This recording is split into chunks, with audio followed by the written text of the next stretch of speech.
नमस्कार. मी भाऊ तोरसेकर. तुम्ही बघत आहात प्रतिपक्ष. मित्रांनो, लोकसभेतल्या धक्कादायक निकालानंतर पहिल्या निवडणुका जम्मू काश्मीर आणि हरियाणा विधानसभेच्या झालेल्या आहेत आणि मी बोलतोय तोपर्यंत सगळे निकाल आलेले नाहीत. पण निकालांची दिशा, निकालांचा कल कुठल्या बाजूने जातोय त्याचं चित्र स्पष्ट झालेलं आहे. दुपारी 12 वाजेपर्यंत जे निकाल मी बघितले आहेत त्यावर मी भाष्य करतोय आणि त्यामुळे त्यातून एक चित्र स्पष्ट झालं की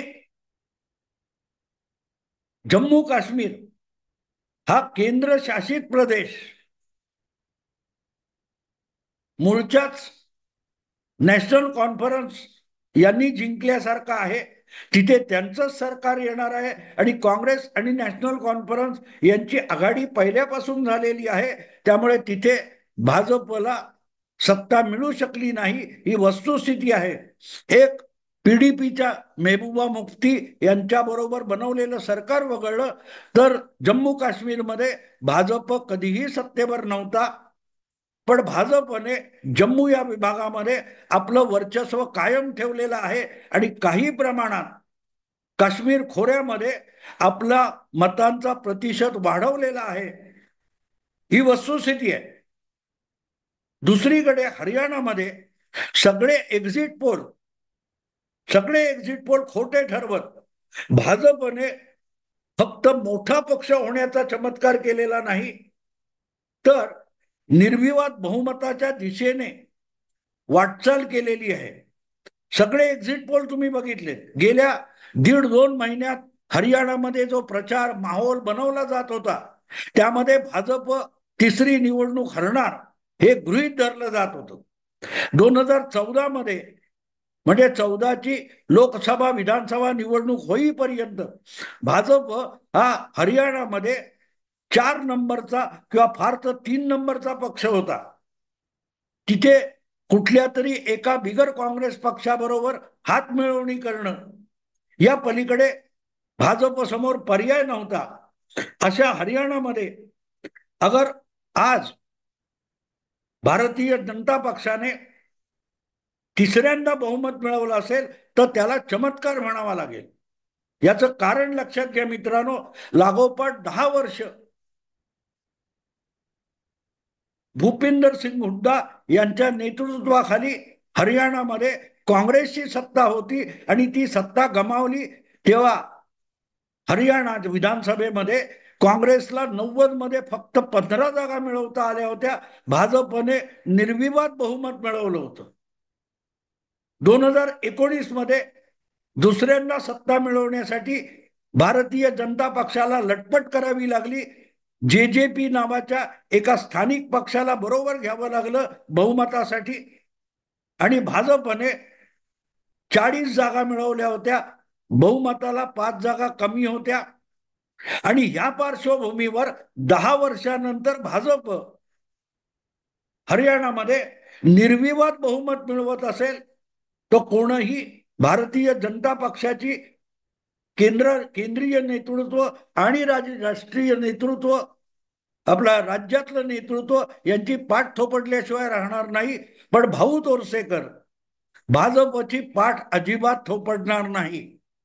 कारण हरियाणात भाजपला विधानसभा निवडणुकीत मिळालेलं यश किंवा बहुमत याचं श्रेय नरेंद्र मोदी किंवा भारतीय जनता पक्ष घेऊ शकतो असं मला वाटत नाही. हा विजय भले निवडणुकीच्या रेकॉर्डवर भारतीय जनता पक्षाचा दिसत असेल पण मला तो विजय भारतीय जनता पक्षाचा वाटत नाही.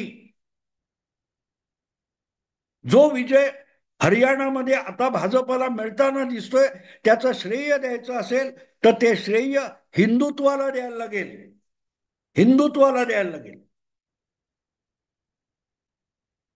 जर सगळेच्या सगळे भाजप विरोधी पक्ष हे मुस्लिम धार्जिणे झाले असतील, मोदींना हरवायचं म्हणजे हिंदुत्वाला हरवायचं किंवा हिंदुत्वाला हरवायचं म्हणजे भाजपला हरवायचं, अशा रीतीने मतांचं ध्रुवीकरण किंवा पोलरायझेशन होणार असेल तर मग हिंदूंना सुद्धा आपली बाजू भक्कम करणं आणि हिंदुत्वाच्या दिशेने मतांचं ध्रुवीकरण करणं, याची हिंदूंवर जी सक्ती करण्यात आली गेल्या 5-7 वर्षामध्ये, त्याचा परिणाम आपण हरियाणामध्ये बघतो आहोत.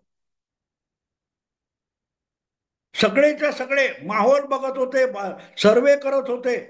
पण मी वारंवार एक गोष्ट सांगत होतो की बांगलादेशमध्ये जे काय सत्तांतर आणि मोठा हिंसा झाली, त्यात हिंदूंना जीव मुठीत धरून पळण्याची पाळी आली. त्याची पहिली प्रतिक्रिया काय ते पश्चिम बंगालमध्ये सिलिगुडीत उमटली होती. बांगलादेशच्या हिंदूंचं समर्थन करायला हिंदू जागरण मंचातर्फे बंगालच्या सिलिगुडीमध्ये प्रचंड मोर्चा काढण्यात आला होता. बांगलादेशमध्ये सुद्धा लाखोच्या संख्येने हिंदू रस्त्यावर उतरले होते आणि त्याची प्रतिक्रिया आपण हिमाचल प्रदेशमध्ये उमटताना बघितली. शिमल्यातल्या एका बेकायदा अनधिकृत मशिदीच्या विरोधात हजारोच्या संख्येने हिमाचलच्या पहाडी राज्यामध्ये लोक रस्त्यावर उतरले होते.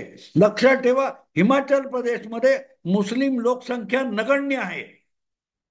1-2% हिमाचलमध्ये मुस्लिम लोकसंख्या नाही. आणि त्यामुळे मुस्लिमांपासून किंवा मुस्लिमांच्या गुंडगिरीपासून हिंदूंना धोका आहे असं कधीही वातावरण हिमाचल प्रदेशमध्ये नव्हतं.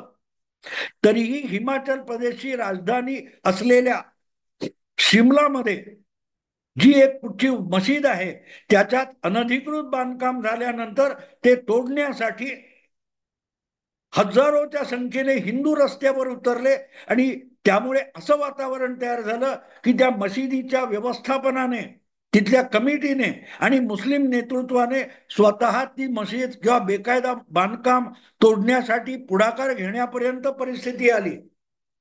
आणि हा टर्निंग पॉइंट होता. याला अंडर करंट म्हणतात.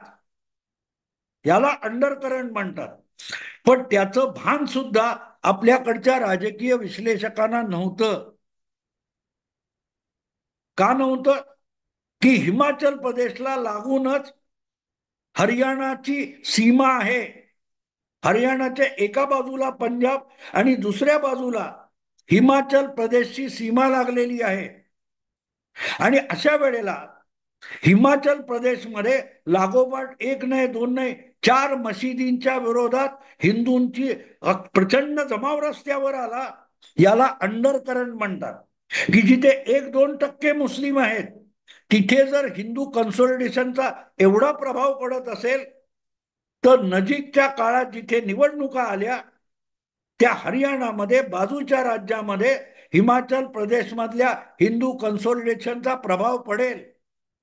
हिमाचलमध्ये काँग्रेसचं सरकार आहे, पण हिमाचल प्रदेशच्या काँग्रेस सरकारमध्ये असलेला एक मंत्री बेकायदा मशीद पाडण्यासाठीच उपोषण करतो. त्याला हिंदू कन्सोलिडेशन म्हणतात आणि त्यालाच हिंदू अंडर करंट म्हणतात. जर तो करंट हिमाचलमध्ये असेल तर त्याच्या सीमेलगत असलेल्या हरियाणाच्या मतदानावर त्याचा प्रभाव पडणार. ही वेळ अशी आहे की आता जाट आहोत, दलित आहोत किंवा आणखीन कोण आहोत, गुज्जर आहोत किंवा आपण भाजपवाले आहोत किंवा काँग्रेसवाले आहोत, हा विषय संपलेला आहे. आता आपण हिंदू आहोत हे दाखवायला पाहिजे, मतातून सिद्ध करायला पाहिजे. हे जर हिमाचल प्रदेशच्या काँग्रेसच्या मंत्र्याला कळत असेल तर ते हरियाणाच्या मतदाराला सुद्धा कळतं. आणि म्हणूनच हरियाणामध्ये भाजपला मिळालेलं यश आपण बघतो, ते भाजपचं यश मला वाटत नाही. हिमाचल प्रदेशचा प्रभाव हा हरियाणावर पडलाय. आणि तुम्हाला आठवत असेल तर हिमाचल प्रदेश नंतर पुढची प्रतिक्रिया गुजरातमध्ये उमटली होती. गणेशोत्सवाच्या मंडपावर आणि मिरवणुकीवर मुस्लिमांकडून दगडफेक झाल्यानंतर हजारोच्या संख्येने लोक गुजरातमध्ये रस्त्यावर आले आणि त्याचीच प्रतिक्रिया पडसाद कर्नाटकात सुद्धा उमटले होते. त्याला मी अंडर करंट म्हणतो. आणि म्हणून हरियाणामध्ये आज जर भाजपला यश मिळताना दिसतंय, तर त्यातून मतदार सांगतोय की हा देश हिंदूंचा ठेवायचा असेल, शांततापूर्ण ठेवायचा असेल तर हिंदू सत्तेत असला पाहिजे, हिंदुत्ववादी पक्ष सत्तेत असला पाहिजे. आणि म्हणूनच भारतीय जनता पक्ष हा जर सगळे राजकारणी विश्लेषक आणि बिलगर भाजप पक्ष म्हणत असतील की भाजप हिंदुत्व आहे आणि हिंदुत्वाला हरवायचं आहे, तर हिंदूंना भाजपच्या बाजूने एकजूट व्हावं लागेल. आणि त्याचंच प्रतिबिंब हरियाणाच्या निवडणुकीत पडलंय. आणि म्हणून हरियाणामध्ये विधानसभा निवडणुकीत ज्या दिशेने निकाल जाताना दिसत आहेत, त्या निकालाचा अर्थ सरळ आहे की या हरियाणातल्या विजयाचं श्रेय पंतप्रधान नरेंद्र मोदी किंवा केंद्रातल्या आणि राज्यातल्या भारतीय जनता पक्षाच्या नेतृत्वाला विजयाचं श्रेय घेता येणार नाही. ही निवडणूक भाजपने जिंकलेली नाही, हरियाणाचे मुख्यमंत्री नायब सिंग सैनी यांनी जिंकलेली नाही, ना नरेंद्र मोदींनी जिंकलेली. ही निवडणूक भारतीय जनता पक्ष नव्हे तर हिंदूंनी जिंकलेली आहे. आपण लोकसभा निवडणुकीत चूक केली, ती चूक दुरुस्त करायची, म्हणूनच हरियाणामध्ये अशा पद्धतीचं मतदान झालं आहे. आणि सगळ्या विश्लेषकांनी, सगळ्या राजकीय पक्षांनी याची जाणीव ठेवली पाहिजे. एवढंच बोलून आता थांबतो. बाकी पुढच्या 2-3 दिवसात अधिक मी याचं विश्लेषण करणार आहे. आवडलं लाईक करा, शेअर करा, सबस्क्राईब करा. नमस्कार.